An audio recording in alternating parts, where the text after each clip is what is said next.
Welcome back. The president, the nation, certainly Washington, all looking at talking about his State of the Union address last night. Republican Congressman Scott Garrett joins us this morning here on set with some of his reactions. Congressman, we were just talking off camera about the length.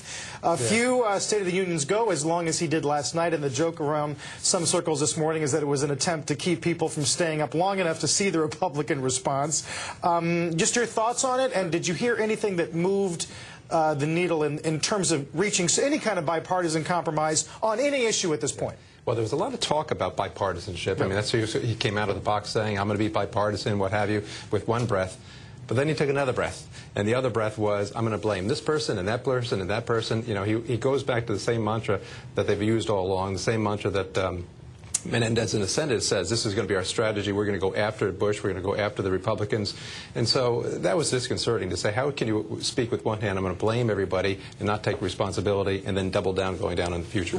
People talk a lot this morning about the energy with which he moved away from health care 30 minutes into his speech and led with jobs, obviously trying to reach as many eyeballs as he could earlier in the evening. Did that make sense to you? Is that something that you can get behind? Well, I can get behind anything if he's really honest about trying to say we want to reach across the aisle and work with you. Remember, one of the line items when he was talking about the health care issue was still, I want to work with you, here's our proposal, and where's your proposal? Right. He said, let me know. If you have a good one, let me know. Well, let me tell you this.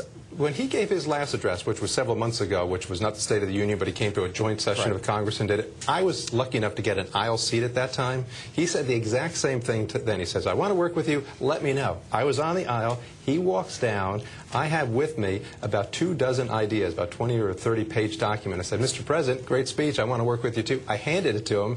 We shook hands. We chatted for a little while. And I said, please take a look. Give me a call back.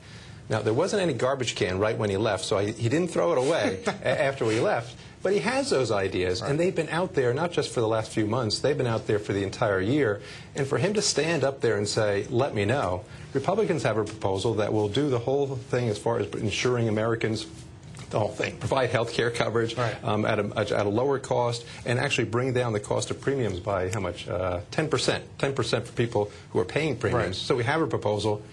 It would be nice if he would just recognize it. Well, there is, some chatter that maybe he lets health care cool down, become less radioactive, and try to reach some kind of scaled-back compromise. But that's... I don't get that from this speech. This is a doubling down on the health care bill. He sort of re-energized his caucus. You can see them all stand up and say, we're going to go with this. And no, I think he's going to go for it.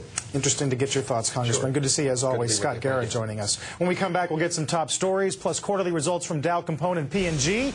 A lot more when Squawk continues on this Thursday morning.